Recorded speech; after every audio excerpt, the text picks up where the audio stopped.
Bienvenidas a todas y a todos imparables, ¿cómo están? Gracias por estar aquí el día de hoy en este episodio Torbellino. Muy interesante porque a final de cuentas creo que es lo que hacemos en Las Imparables, la parte de la comunicación. Y a este episodio quise llamarle de esta forma porque yo creo que cuando no sabes comunicarte, no usas ese gran hack de vida, ese atajo, esa carretera para conseguir lo que quieres en todos los aspectos, tanto lo profesional como lo personal. Si no sabes comunicarte de manera profesional, va a ser a lo mejor va a ser más reto el poder conseguir un aumento, negociar un salario, negociar tus vacaciones o incluso hasta renunciar. Hay personas, y yo he sabido de mujeres que no han renunciado a sus trabajos por el simple hecho de que no quieren tener una conversación incómoda. O sea, se están aguantando o están posponiendo el renunciar a algo que no las hace felices, que ya han decidido desde una posición de responsabilidad y de poder ya no seguir más ahí, pero aún así ahí siguen, por el hecho de no tener estas pláticas incómodas, no tener estas negociaciones, no hacer peticiones, todo lo que conlleva el tema de la comunicación para mí es bien interesante. Y en Las Imparables hicimos un reto gratuito. Si tú no te enteraste de este reto, síguenos en Instagram, lasimparables_, ahí constantemente subimos pláticas, conferencias, retos gratuitos que hacemos para que tú puedas seguir teniendo más herramientas. E hicimos este reto de 5 días en el que cada día hablábamos de un tema de comunicación efectiva y venía en conjunto con un audio, con un ejercicio, con algo a realizar, un pequeño reto, ¿no?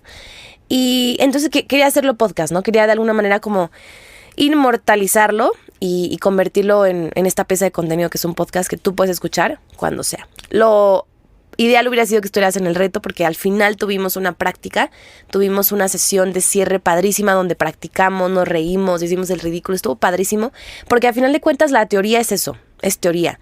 Si no lo pones a la práctica no sirve de nada. Entonces si algo te puedes llevar de esto es que identifiques si hay aquí alguna área de mejora en tu comunicación y trates de la siguiente vez que te comuniques con alguien de manera consciente, pues la utilices, ¿no? Y ahorita me reí porque hay este video famosísimo de un chico, se volvió viral en TikTok y en redes sociales que dice: hola, mi nombre es, no sé, Panchito, y esta es mi primera vez hablando. Bueno, no, yo ya hablaba antes, más bien, él se refería a que, y se empieza a reír, ¿no? Le da el tonto porque él se refería a que era su primera vez hablando en cámara, pero él lo dijo que era su primera vez hablando. Entonces siempre estamos hablando, siempre nos estamos comunicando, pero la próxima vez que lo hagas consciente, ya sea en un video o ya sea hablando con tu equipo o con tu pareja, con tu familia, con quien sea que necesites que un mensaje sea entregado y sea escuchado y sea entendido, puedas acordarte de esto, ¿no? De estas herramientas. Entonces, el primer día del reto vimos el tema de limitaciones y tenemos como 3 categorías de limitaciones. No son las únicas, hay muchas, pero la idea es darnos una pincelada de esto, ¿no?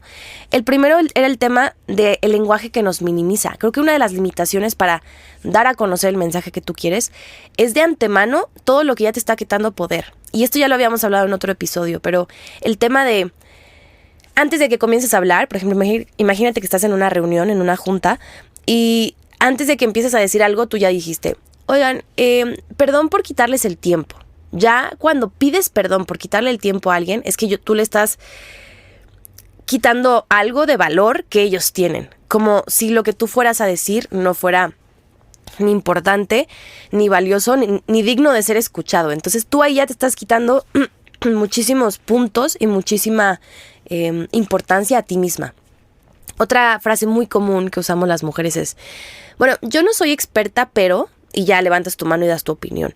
Y eso yo también lo he trabajado porque a veces cuando quiero opinar de algo me excuso y me escudo diciendo que yo no soy experta en eso por si lo que voy a decir es erróneo o no está bien o es diferente. Y es bien chistoso porque los hombres no tienden a hacer esto. Y yo creo que cuando observas a un hombre, insisto, no es generalizado, porque hay hombres que a lo mejor todavía no se sienten muy confiados expresándose, pero por lo general, sistémicamente los hombres han tenido esta historia de lo que ellos dicen es y se hace. Entonces tú puedes ver en una reunión sobre todo presencial, que creo que es cuando más se nota incluso hasta en el lenguaje corporal, cómo los hombres se inclinan hacia adelante, cómo ellos ocupan el espacio en las mesas, cómo levantan la mano, a veces ni siquiera levantan la mano para hablar, simplemente lo hacen con una seguridad, sin importar si lo que están diciendo o no es cierto, como que ellos lo dan por hecho, ¿no? Entonces, y si resulta que lo que están diciendo no es cierto, pues bueno, ya, ¿qué más da, no? Después se corrige y demás, pero no, ellos empiezan sus pláticas pidiendo perdón porque los vas a escuchar, perdón por el tiempo que te estoy quitando, o dando excusas de por qué no son expertos, pero bueno, igual te van a dar su opinión. Simplemente lo hacen. Y yo en los hombres encuentro unos grandes maestros también, de cómo ellos ya tienen años en espacios privados, en la vida pública también, pero ya lo tienen muy dominado, ¿no? Es un tema hasta sistémico. Entonces, es padre verlos también en acción y que podemos aprenderles de ellos. Simplemente lo hacen sin estar pensando si lo que voy a decir está mal, o me da miedo levantar la mano, me da pena levantar la mano. O sea, como toda esta parte de seguridad lo tienen, creo, muy arraigado y muy interiorizado, que es muy bueno y hay que aprendérselos. También el tema de las muletillas.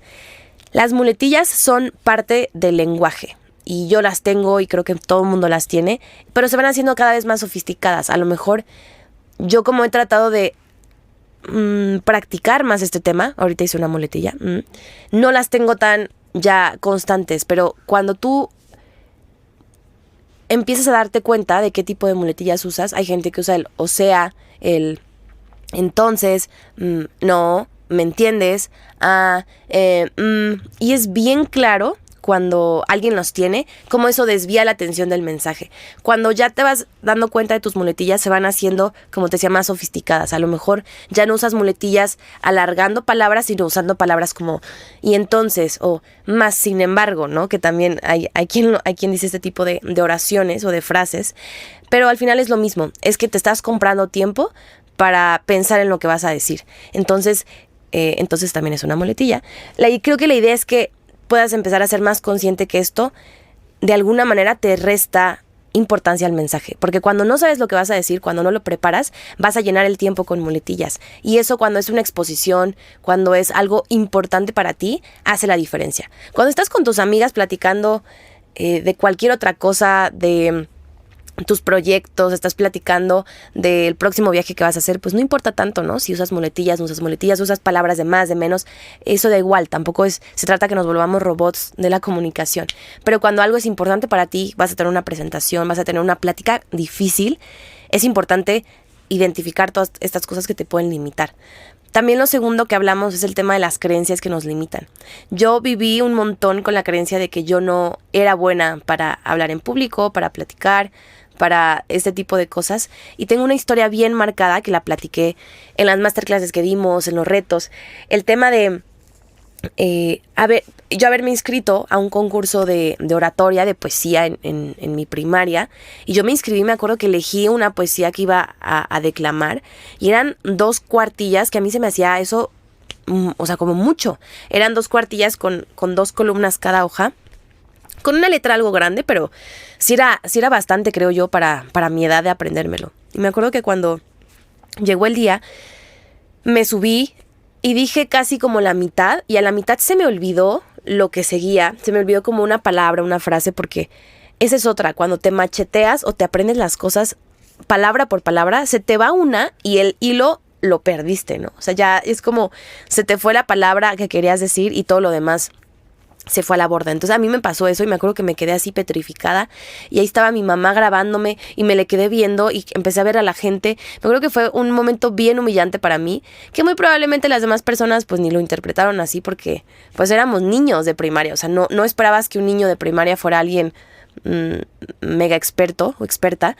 Pero sí, para mí fue súper traumático, y yo recuerdo que cada vez que yo levantaba la mano me ponía roja. Es todavía hora y día que me pongo roja muchas veces cuando me da pena algo, pero ya no lo hago todo el tiempo, porque decidí, y yo me no sé si me aferré, pero era algo que a mí me llamaba la atención y hoy en día lo veo por el podcast y por las conferencias que damos, los talleres, que algo que a mí me gustaba. Pero yo mucho tiempo viví con la creencia que eso no era para mí. Entonces, creo que el identificar muy bien las creencias que nos limitan, ¿en qué de tu historia te diste cuenta que no podías hablar o que no te podías comunicar? ¿O cuándo te creíste eso de que tú no servías para hacer exposiciones, para hacer algún tipo de mensaje o de negociación? O sea, ¿en qué momento te lo compraste? Porque ahí puedes regresar y puedes darte cuenta que eso no es cierto. Todas y todos tenemos la habilidad de hablar, pero hablar de una manera efectiva y congruente con lo que queremos. Entonces, lo segundo son las creencias. Y lo tercero es la falta de práctica y la atención consciente. Creo que una de las más grandes limitaciones que tenemos es que no nos fijamos y no nos escuchamos cuando hablamos. Yo la verdad no soy gran fan de escuchar mis podcasts. Yo los grabo, Juanito aquí que está los edita y listo. Por lo general no vuelvo a escucharlos. Pero mucho tiempo sí me di la tarea de escucharme. O sea, de grabarme y volverme a escuchar para identificar qué no estaba haciendo bien, qué cosas podía mejorar, dónde estaban mis muletillas, dónde no estaba haciendo pausas, dónde me fui demasiado rápido, que a veces me pasa en el podcast, ¿no? Como que tiendo a no gesticular tanto, que de hecho ahorita lo vamos a platicar, pero mientras lo hagas consciente y mientras sepas que ahí está, te vas a ir haciendo mejor. Entonces la falta de práctica, sobre todo, y la atención consciente, que conscientemente te escuches para ver en qué puedes mejorar tu comunicación. Eso vimos el día número 1 del reto. Y voy a tratar de irme un poco más rápido para que esto no se haga súper extenso, pero eso fue lo primero, el tema de las limitaciones que siempre son las que, valga la redundancia, van a bloquear esta parte de comunicación. Entonces el primer día estuvo dedicado 100% a limitaciones. El segundo tuvimos el tema de estructuras, ¿no? Yo creo que cualquier mensaje, cualquier cosa que tú vayas a hacer se divide por estructuras. Que por cierto, ahorita estoy algo enferma. En donde vivo está cambiando el clima bastante y por eso me van a escuchar medio tosigosa. Pero bueno, el mensaje se está dando, que es lo que importa. Y es el por qué están aquí en el podcast. Entonces, el segundo día fue el tema de estructuras. De cómo un mensaje, sin importar cuál sea, creo yo, tiene 4 elementos. El primero es la preintroducción. A mí me da una flojera cuando alguien abre su presentación, su correo. Bueno, los correos no, es que es diferente, pero, o sea, si abre algo que quiere impactar y que quiere cautivar con un hola, yo soy Ale y hoy les vengo a platicar. No, terrible, ya los perdiste. Creo que cuando vas a abrir un mensaje, tiene que tener una preintroducción que sea para cautivar a tu público y cautivar la atención, que es, puedes abrir con una pregunta retórica o con una frase. Yo les platicaba en la masterclass que yo iba a concursos de oratoria donde, gracias por la comprensión. Si estás escuchando con audífonos, procuraré hacerlo lo más invisible posible. Yo recuerdo que en concursos de oratoria a los que yo llegué a ir, las personas abrían sus discursos cantando. Hubo quien abrió rapeando. O sea, hay formas de llamar la atención del público, de decir qué está pasando, ¿no? Porque esta persona se está parando con el micrófono y me está cantando El cielito lindo. O sea, a mí me tocó. Obviamente lo que hacían era cautivar la atención con algo que tuviera que ver con el discurso que te iban a dar. Pero eso es bien importante porque las personas tenemos un spam de atención bien chiquito. Y más hoy en día, la atención no la tienes por mucho tiempo. Probablemente yo ya te perdí en este punto del episodio, pero seguramente regresaste ahorita que lo mencioné. Entonces, la atención es muy volátil. Por eso una preintroducción, algo que cautive, es bien interesante. Lo segundo es la introducción, ¿no? O sea, le tienes que contestar a las personas por qué me tengo que quedar aquí a escucharte 30 minutos, 1 hora. O sea, ¿qué van a obtener de eso que tú vas a comunicar? Lo tercero es el desarrollo, el cuerpo como tal, lo que vas a decir y demás. Y lo último, y que creo que en lo que más fallamos en general, es el cierre. Y un cierre imparable, o sea, un cierre que realmente responda a la necesidad del por qué estás haciendo lo que estás haciendo. O sea, si estás en una negociación, si estás cortando con tu pareja, si estás diciéndole a tu amiga que ya no quieres ser su amiga, o sea, yo qué sé, o sea, como esas conversaciones a lo mejor difíciles, tienen que tener un cierre importante y poderoso para ti. Es decir, ¿qué quieres que haga la persona? O sea, ¿cuál es tu conclusión? ¿Cuál es el call to action? ¿Qué va a pasar a partir de ahí? Porque si tú nada más te quedas así, ¿Sí, sí cacharon? O sea, como que te faltó algo más, te quedaste así y ya. Y a mí me pasa mucho que a veces estoy platicando con alguien o alguien tiene una presentación y en eso dejan de hablar y yo ni siquiera entendí que estaban cerrando. O sea, simplemente dejaron de hablar y ya, acabé. Y ahí no hay nada, porque se dice que los eventos más importantes de cualquier experiencia son el inicio y el final. Por eso las películas y los libros de repente pueden ser medianos, o sea, no pueden ser tan brillantes. Gracias por la paciencia. Pueden ser no tan brillantes, pero si el inicio estuvo buenísimo y el final fue impactante, te vas a quedar con eso, no te vas a quedar con la mitad. En cambio, si el inicio fue muy bueno, lo de en medio fue padrísimo y tuvo un final horrible, todo el mundo se la va a acabar. Entonces, procurar que el inicio y el final, bueno, que todo sea valioso, pero si en algo le puedes echar más intención, que sea lo último y el inicio. Creo que es como lo principal. Entonces, algo que te cautive, la preintroducción, luego la introducción, el desarrollo y el cierre, con una llamada a la acción muy concreta, ¿vale? Vámonos al tercer día, que fue el tema del pánico escénico. Y aquí hay mucho que decir, el tema del pánico escénico, de las ansias, los nervios y demás, pero platicamos de claves como bien concretas para un poco de como sacudírtelo, ¿no? El primero fue el distraer a tu mente un poco, porque muchos de los miedos que tenemos cuando vamos a hablar en público están en nuestra mente. O sea, creemos genuinamente que algo nos va a pasar y esto tiene una explicación como muy lógica, muy reptil de nuestro cerebro. O sea, estamos diseñados para que si venía un mamut a querer comerte o querer hacerte algo o un león dientes de sable, tú tuvieras la capacidad y la inteligencia de reaccionar. Entonces veo que viene una amenaza. Veo que viene una amenaza y yo lo que veo es está cañón, está canijo esta gripa que traigo. Ya me la voy a tratar. Pero bueno, volvamos al tema. Está el tema de tu cerebro reptil, ¿no? Viene un dientes de sable y corre, ¿no? Se activa automáticamente. Y lo mismo pasa con el tema de la mente.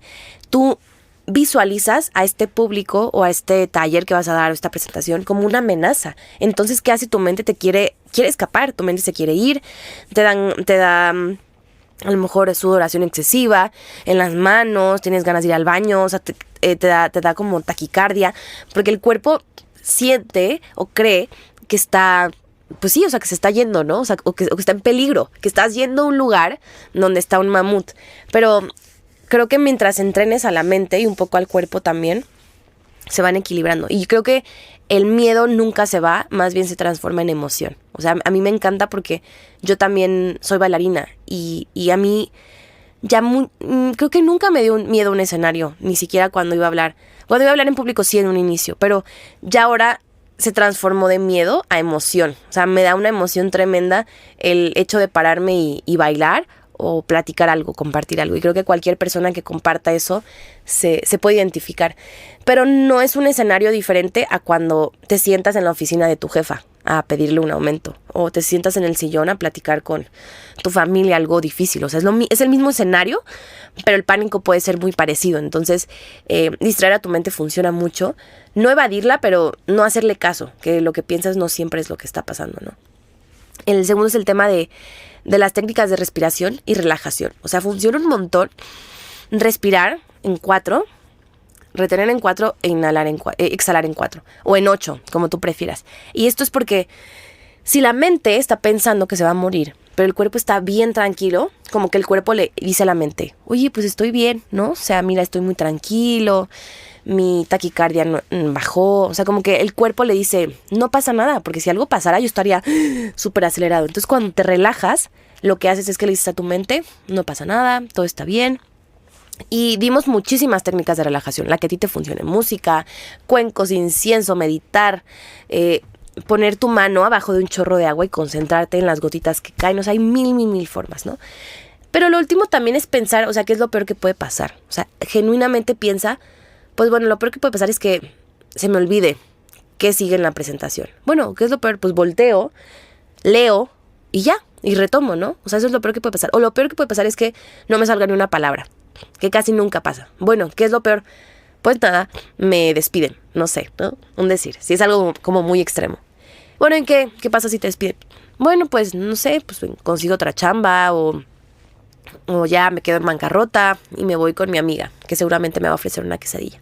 Y ya, o sea, como que cuando enfrentas lo peor que podría pasar, te das cuenta que no es tan peor y puedes como de alguna manera sortearlo. Entonces el pánico escénico se vuelve, creo, en emoción y es práctica, al final de cuentas, como todo.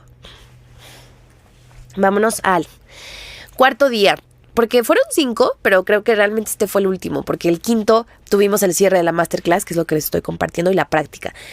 Muy probablemente esto lo estemos haciendo constantemente, porque vi que es un tema que interesa un montón. Entonces, si a ti te interesaría seguir indagando en estos temas, pero ya que escuchaste el podcast, quieres practicarlo, métete a Las Imparables _ en Instagram, y ahí vamos a estar compartiendo qué fechas tenemos, masterclasses, cómo podemos practicarlo, y me encantará verte ahí. Entonces vamos con esto. El cuarto día del reto era las herramientas de la voz. O sea, hablando yo aquí, gangosa número 1 del día de hoy, pero bueno, aquí ando batallando con la gripa. Pero las herramientas son las mismas, con gripa o sin gripa, y son 4. La primera era el tono de tu voz, que no va a ser el mismo. Por ejemplo, si yo estoy entrevistando a una imparable, que si estoy entrevistando a mi amiga Natsi, que sí es una imparable, pero es con alguien con la que tengo mucha confianza, y que por lo general cuando estoy con mis amigas o con otras personas, pues las personas tendemos a estar más en confianza y hablar un poco más agudo, incluso como, ¡ay, sí! Y platicas y cotorreas. Y cuando quieres tener como una seriedad, es más como tu voz, con más forma, más color, más tinte, como algo más, pues sí, como más empaquetado, no sé cómo decirlo, o sea, como más en forma. Entonces, el tono importa. Si tú vas a tener una plática a lo mejor un poco compleja o retadora, a lo mejor no servirá hablar con un tono muy agudo, sino regularlo y mantenerlo como muy ecuánime. También el tema del ritmo. El ritmo básicamente es qué tantas palabras dices por segundo, por oración. O sea, qué tan rápido vas a hablar y vas a estar así como lo hacemos en el norte. O qué tan lento, o qué tantas pausas te vas a tomar para hacerlo. Y si se fijan, el tono y el ritmo van muy de la mano, en conjunto con el tercero, que es el volumen. El volumen es eso, ¿no? O sea, cuántos decibeles estás tú utilizando en tu voz, si estás hablando como muy alto, que ahorita me estoy alejando del micro, o si estás hablando como muy bajito y muy quedito. Y pareciera que no, pero tiene un montón que ver cuando estás platicando con alguien, porque esto, no nada más lo que dices, sino el cómo lo dices. ¿No les ha pasado que se han tenido malentendidos por un mensaje de WhatsApp? Tú pusiste ok, y a lo mejor la persona entendió, ay, ok, y tú entendiste, ok. O sea, como todo eso lo hace el tono de voz, pero cuando algo es escrito no puedes ni leer ni el tono, ni el ritmo, ni el volumen. No sabes cómo lo está diciendo la persona, y a mí me ha pasado que he tenido desacuerdos o he tenido como malentendidos, es la palabra, malentendidos por no haber leído. Más bien lo leí, pero no entendí qué tono, ritmo, volumen se estaba usando. Y lo último es el tema de la gesticulación, que pasa mucho, por ejemplo, en los podcasts, ¿no? Si yo hablara así como que si no gesticulara y cerrara mi boca y así como que no me entenderían lo que estoy hablando. A veces probablemente no me entiendan, no lo sé. No sé si siempre me doy a entender. No sé si ha habido días en que ustedes no entiendan lo que digo. Espero que no. Sí, platíquenme en el Instagram, porque según yo me doy a entender, pero no siempre, porque nos escuchan imparables de todos lados. Entonces, a veces tal vez mi acento, mi tono, mi volumen, mi ritmo no es el adecuado, pero creo que en la manera en la que gesticulemos, que también es un reto para mí de vez en cuando, podamos hacer que las personas, aunque no nos vean, que es en el caso del podcast, en el caso de YouTube lo estás viendo, puedas darte a entender, porque a veces las personas deducimos por los labios. Tendemos a leer un poco lo que estamos diciendo, pero si no gesticulamos, puede tornarse un poco complejo el entendernos. No sé si les ha pasado, pero yo sí he estado con personas que no gesticulan y hablan así como muy cerradito y con un tono muy agudo, con un ritmo muy lento, con un volumen muy bajo, y no se les entiende absolutamente nada. Entonces ahí es una de las herramientas que no están usando, porque con el simple hecho de gesticular, de abrir tu boca, de pronunciar bien las palabras, las letras y tener un volumen y un ritmo y un tono adecuado, hace toda la diferencia. Y es lo que hace la diferencia entre una oración y otra. Si dices, ya no puedo más, o incluso hasta las malas palabras que se usan, no es lo mismo decirlo en un tono, en un ritmo que tú sabes que la persona está enojada, a decirlo de broma. Lo mismo, ¿no? Con la frase ya no puedo más. O sea, no es lo mismo decirlo de una manera aguda, de una manera rápida, de una manera fuerte, de una manera súper lenta. Y ya no puedo más, aún ya no puedo más. Es como, no lo sé, para mí se me hace bien padre como las herramientas cambian todo. Cambian los mensajes, cambian todo. Entonces, esos fueron los 4 días. El 5.º día, insisto, fue la masterclass. Si tú quieres practicar esto, si tienes como esa inquietud, métete ahorita a Las Imparables _ en Instagram y ve si tenemos abierta alguna fecha. Y si no, síguenos, porque constantemente vamos a estar platicando de estos temas, ¿vale? Entonces, esto fue el episodio de Torbellino, que creo que ya no fue ni tan torbellino, fue algo extenso, pero creo que era bien importante. Si tú aplicas algo se te queda de esto que escuchaste, estoy segura que te va a ayudar mucho para tu comunicación. O sea, trata de ver qué limitaciones tienes en tu lenguaje, si tienes muletillas, si te excusas mucho, si usas estas palabras de, ay, perdón por quitarte tu tiempo. No, también qué historias traes en tu mente, crees que no eres capaz, que no eres buena para hablar en público, que todo eso no es cierto, pero a veces lo creemos y lo tenemos, ¿no? El tema de la estructura, cómo hacer una estructura que tus mensajes funcionen y que tengan un inicio, un desarrollo y un cierre poderosos y que te sirvan a ti. El tema del pánico escénico, también indagarlo muchísimo. A final de cuentas es práctica, pero también es entender un poco qué pasa en tu cuerpo y en tu mente y cómo ayudarles, ¿no? Ayudarles a que te ayuden. Y por último, ese tema, tu voz. O sea, creo que la voz es lo más importante. Te puedes comunicar en texto, claro, lo hacemos, pero para una comunicación efectiva y con peticiones, si quieres hablar algo, como creo que para las cosas muy trascendentales tienden también a ser habladas. Obviamente, ¿no? Los contratos que son escritos, todo eso tiene como un respaldo jurídico, pero incluso cualquier contrato como una compraventa se tuvo que haber hablado. Ya a lo mejor lo aterrizaste en un contrato, pero cuando quieres comprar un coche, una casa, cuando te quieres casar, cuando te quieres divorciar, todo eso primero fue hablado. O sea, primero se habló y luego se trasladó un papel. Entonces es bien importante aprender a comunicarnos. Y sobre todo a las mujeres, que a veces tenemos muchas cosas pasando aquí arriba en la cabeza y simboliza un reto bajarlas y compartirlas. Así que pues nada, Imparable, ojalá te haya gustado este episodio, ojalá te haya sido de utilidad. Síguenos en Las Imparables _ platícame si te pareció, no te pareció, qué pensaste. Y pues nada, me encantará verte el próximo episodio, tal vez ya sin gripa. Y pues nada, si te gustó, compártelo a más imparables para que juntas y juntos seamos imparables. Te mando un abrazote y nos vemos el próximo lunes. Bye.